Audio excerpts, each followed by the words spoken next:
গুরুজি জল পান করছেন এবং আমাদের উদ্বোধনের শুভ সূচনা করছেন। একে একে শ্রী মতিলাল ভৌমিক, শ্রীমতী গ্রেসি চক্রবর্তী,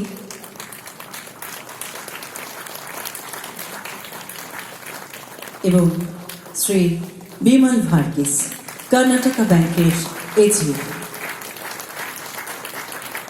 জলদানের মাধ্যমে আমাদের আজকের অনুষ্ঠানের শুভ সূচনা অনুষ্ঠিত হলো। এবার বিশিষ্ট জনের হাতে আমরা একটি করে প্রাণ তুলে দেব, একটি করে গাছ। আমি একে একে আমাদের সহযোগিতায় যারা রয়েছেন, আমি শ্রেয়সীকে বলবো দ্রুত চলে আসতে। আমরা প্রথমেই গুরুজিকে বরণ করে নেব, উত্তরীয় পরিয়ে একটি গাছের চারা, একটি জীবন্ত প্রাণ তাকে আমরা তুলে দেব। শ্রেয়সী ভট্টাচার্য।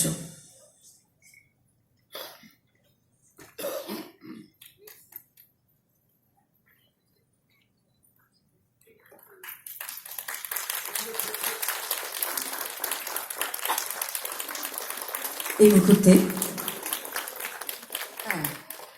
শ্রীমতী গ্রেসি চক্রবর্তী, তিনি গুরুজিকে গাছের চারা এবং উত্তরীয় দিয়ে আজকের অনুষ্ঠানে বরণ করে নেবেন। শ্রেয়সী ট্রেটা একটু ধরবে, করতালি চলতে থাক। গুরুজিকে আমরা বরণ করে নিচ্ছি, উত্তরীয় পরিয়ে শ্রীমতী গ্রেসি চক্রবর্তী বরণ করে নিলেন এবং একটি প্রাণ গুরুজির হাতে তুলে দেওয়া হচ্ছে। আজকের এই অনুষ্ঠান আলাপের অনুষ্ঠান, যার শিরোনাম অদ্বিতীয়। এবারে আমরা বরণ করে নিচ্ছি শ্রী মতিলাল ভৌমিককে। উত্তরীয় পরিয়ে শ্রী আর্যা,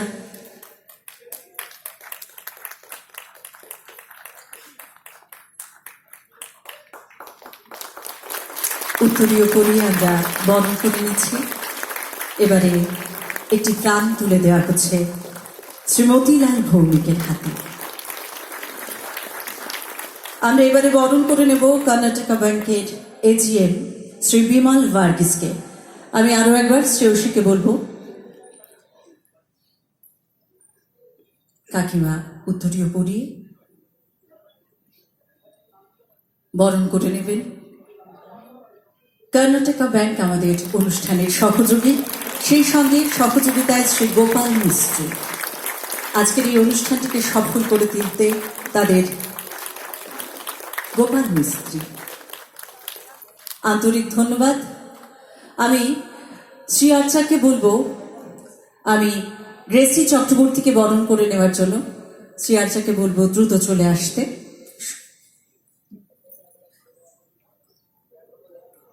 কাকিমাকে বরণ করো, গ্রেসি চক্রবর্তীকে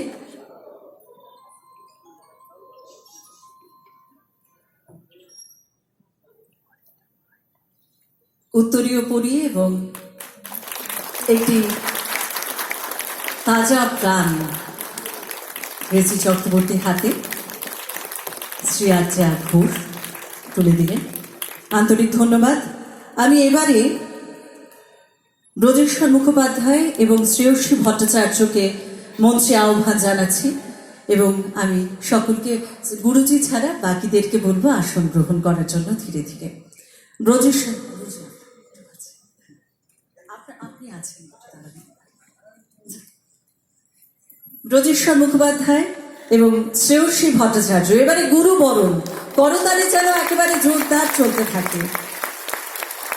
আজকে যার গান শোনার জন্য আমরা উপস্থিত, ব্রজেশ্বর মুখোপাধ্যায় গুরুজিকে ফুলের মালা দিয়ে বরণ করে নিলেন, সঙ্গে শ্রেয়সী ভট্টাচার্য।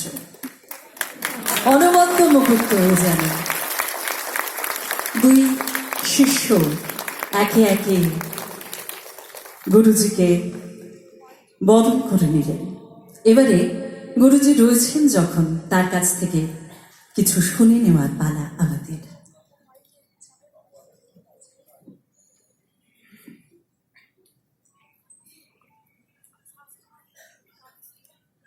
সব জায়গায় কথা বলতে নেই, কোথাও কোথাও চুপ করে থাকতে হয়।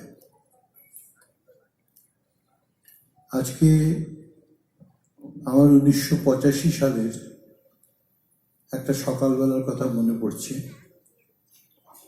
কলা মন্দিরে আমার প্রথম একক অনুষ্ঠান। 5 টাকা করে টিকিট ছিল এবং সে টিকিট বেশ আমার এক পরিচিত ছোট ভাই, সে এবং তার কয়েকজন সঙ্গীরা মিলে কলা মন্দিরে সেই অনুষ্ঠান করেছিল এবং সেই অনুষ্ঠান সকাল 9টার সময় একদম পূর্ণ প্রেক্ষাগৃহ ছিল এবং প্রথম সারিতে বসেছিলেন আমাদের সর্বজন প্রণম্য সত্যজিৎ রায়, তপন সিংহ, গুরু জ্ঞানপ্রকাশ ঘোষ, শ্রীমতী ললিতা ঘোষ এবং উস্তাদ বড়ে গোলাম আলী খাঁ সাহেবের স্ত্রী বেগম বড়ে গোলাম আলী খাঁ সাহেব সামনের সারিতে বসেছিলেন। আমার গান হচ্ছিল প্রথম। সেই সকালটা আজকে মনে পড়ছে, কারণ বুঝেশ্বর যখন আমার কাছে আসে তখন ওর বয়স 10 কি 11 হবে। বর্ধমানের একটা ছোট্ট গ্রাম বরশুল বলে, সেখান থেকে ওর বাবা আমাকে নিয়ে এসে বলেন যে এই আমার পুত্র আপনার কাছে থাকলো, আপনি যা করার করবেন, যা আপনার ইচ্ছা হয় আপনি করবেন, ও আপনার কাছে থাকলো। আমি কিছুটা আশ্চর্য হলাম যে একেবারে নিয়ে এসে উনি আমার কাছে দিয়ে চলে গেলেন। কিন্তু আস্তে আস্তে আস্তে আস্তে ও নিজের পরিশ্রম দিয়ে এবং সততা দিয়ে এবং শ্রদ্ধা, ভালোবাসা, ভারতীয় মূল্যবোধ এগুলোর মাধ্যমে নিজেকে তৈরি করতে শুরু করলো। তারপরে আস্তে আস্তে আমার সঙ্গে ধারধার সব জায়গাতে গাইতো। 4-5 বার আমি আমেরিকাও নিয়ে গেছি ওকে। তারপরে নিজেই ওর সমস্ত শুরু হলো। আজকে সেই অনুষ্ঠানের, সেই কাজকর্মের ফলস্বরূপ প্রথম ওর একক অনুষ্ঠান। আপনারা ওকে অনেক আশীর্বাদ করবেন, কারণ আমাদের বিদ্যাটা এমনই যে সারা জীবনেও এর থেকে বেশি শেখা যায় না। ওরকম করেই আমাদের বড় হতে হয়।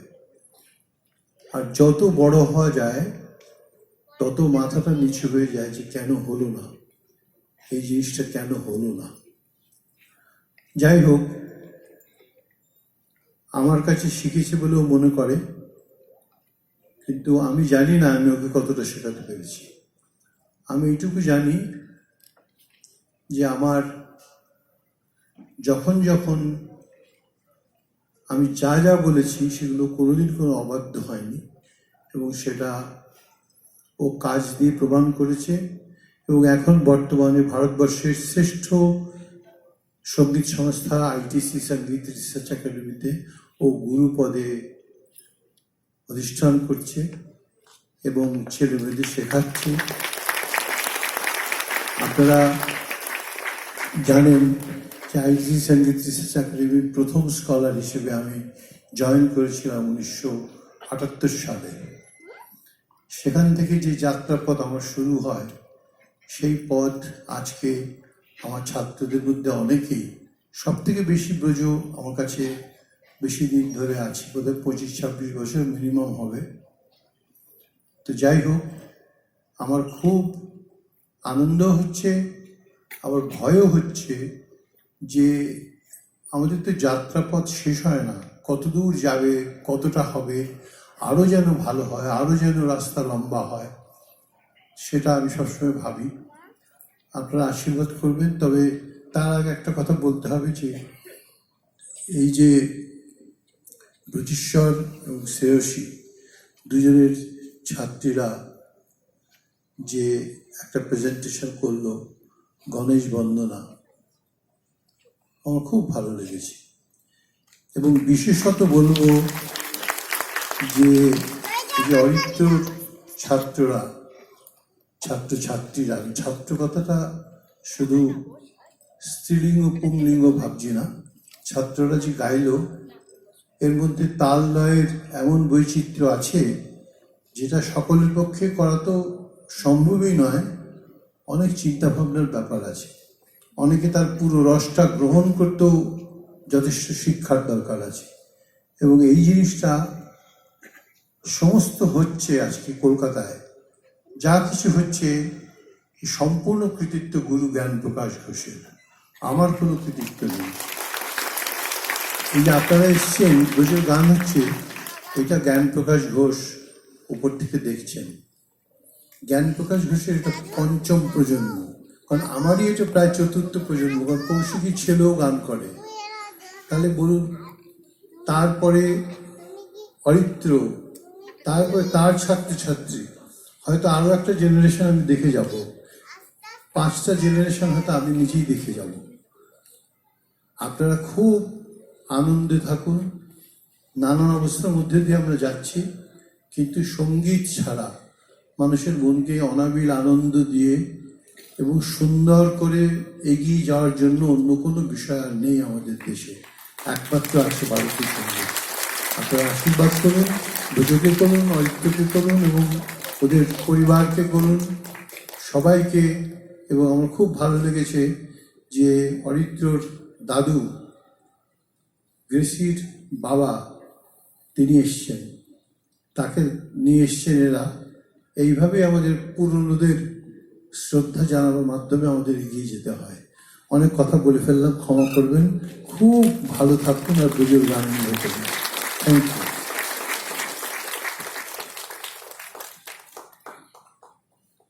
আমাদের অন্তরের অন্তঃস্থল থেকে